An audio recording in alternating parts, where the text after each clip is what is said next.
అమ్మవారి ఆలయంలో వరుసగా అపశృతులు జరుగుతూ ఉన్నాయి. దేవాలయంలో ఈవో గారికి కానీ పాలక మండలికి కానీ ప్రచారం మీద ఉన్నటువంటి శ్రద్ధ అమ్మ ఆలయ పవిత్రతని కాపాడడం మీద లేదన్నది చాలా స్పష్టంగా తెలుస్తూ ఉంది. 15 రోజుల కిందట విద్యుత్ బకాయిల చెల్లింపు విషయంలో అధికారులు నిర్లక్ష్యంగా వహించబట్టే విద్యుత్ని అరుణ కట్ చేయడం వలన అమ్మ సేవలకి కూడా భంగం వాటిల్లింది. అమ్మవారికి నైవేద్యం పెట్టే సమయంలో కూడా మరి చీకటిలోనే నైవేద్యం పెట్టారంటే ఎంత దుర్మార్గంగా ఆలయంలో వ్యవహారాలు నడుస్తున్నాయో మనం అర్థం చేసుకోవచ్చు. ఏమనంటే శాఖల మధ్య సమన్వయ లోపమని మరికొన్నిసార్లు ప్రభుత్వమే జోక్యం చేసుకొని ఏదో సర్దుబాటు చేసేటువంటి ప్రయత్నాలు చేస్తున్నట్టు నటిస్తున్నారు. కానీ నిజంగా అమ్మవారి సేవల్లో లోపం ఉందని చెప్పడానికి ఇదొక నిదర్శనం అని కూడా తెలుస్తోంది. 2 రోజుల కిందట అమ్మవారి ఆలయంలో విశేషంగా చేసేటువంటి పూజ శ్రీచక్ర నవనార్చనలో ఉపయోగించేటువంటి ఆవు పాలు కూడా మరి ఆవు పాలు వాడకుండా టెట్రాప్యాక్ పాలు వినియోగిస్తున్నటువంటి వాస్తవం బయటకు వచ్చింది. ఆ టెట్రాప్యాక్ పాలలో కూడా పురుగులు ఉండబట్టే అక్కడ పూజలు చేసేటువంటి పురోహితుల వారు కూడా నేను పూజ చేయను, మంచి పాలు వచ్చిన తర్వాతనే పూజ చేస్తానని చెప్పడం, తద్వారా ఆ సేవ 30 నిమిషాల పాటు ఆగిపోవడం అన్నది మంచిది కాదన్న విషయాన్ని కూడా ఈరోజు మేము బహిరంగంగా బయటికి తెలియజేస్తున్నాం.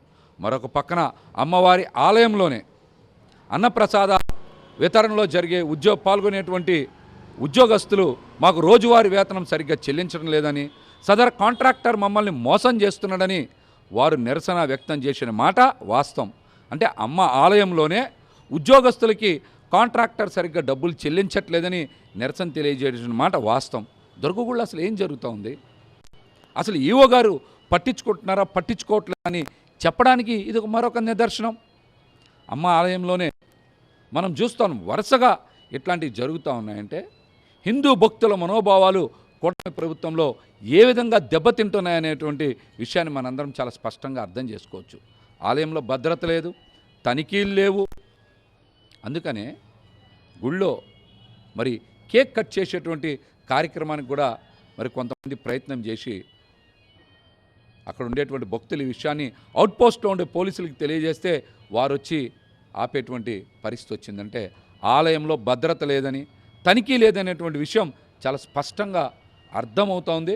ఇప్పటికైనా సరే దేవాదాయ ధర్మాదాయ శాఖ అధికారులు స్పందించి అమ్మ ఆలయంలో వరుసగా జరుగుతున్నటువంటి ఈ అపచారాలు అపశృతుల మీద సరైన చర్యలు తీసుకోవాలి. ముఖ్యంగా వైదిక కమిటీ కూడా ఎందుకు స్పందించట్లేదని మేము మిమ్మల్ని సూటిగా ప్రశ్నిస్తాను.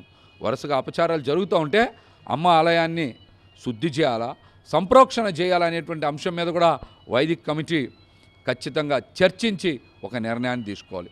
ఇంత జరుగుతుంటే నిన్న పొద్దున కూడా అమ్మ ఆలయంలో కరెంట్ షాక్ కొట్టిందంటే అధికారులు కానీ అదేవిధంగా అక్కడ పనిచేసేటువంటి ఉద్యోగస్తుల యొక్క బాధ్యత రాహిత్యాన్ని మనం తెలుసుకోవచ్చు అని కూడా మరొకసారి తెలియజేస్తా. ముఖ్యంగా ఈవో గారు దుర్గగుడిలో అనేక కాంట్రాక్టుల విషయంలో పరోక్షంగా వాళ్ళందరికీ కూడా సహకరిస్తున్నారని, స్టాండింగ్ కౌన్సిల్ కూడా కొంతమంది కాంట్రాక్టర్లకి అనుకూలంగా నిర్ణయాలు తీసుకుంటుందని, అందువల్లనే కోర్టుల్లో వారికి అనుకూల నిర్ణయాలు వస్తూ ఉన్నాయనేటువంటి విషయాలు కూడా మా దృష్టికి వచ్చినాయి. తప్పనిసరిగా అన్నిటి మీద ఆధారాలతో సహా అతి తొందరలోనే ప్రెస్ మీట్ కూడా పెడతామని కూడా ఈ సందర్భంగా తెలియజేస్తున్నాం. కూటమి ప్రభుత్వానికి నిజంగా చిత్తశుద్ధి ఉంటే ఆలయాల్లో జరుగుతున్నటువంటి అపశృతులన్నింటినీ కూడా నిలుపుదల చేసేలాగా తగిన చర్యలు తీసుకోవాలని కూడా తెలియజేస్తాం.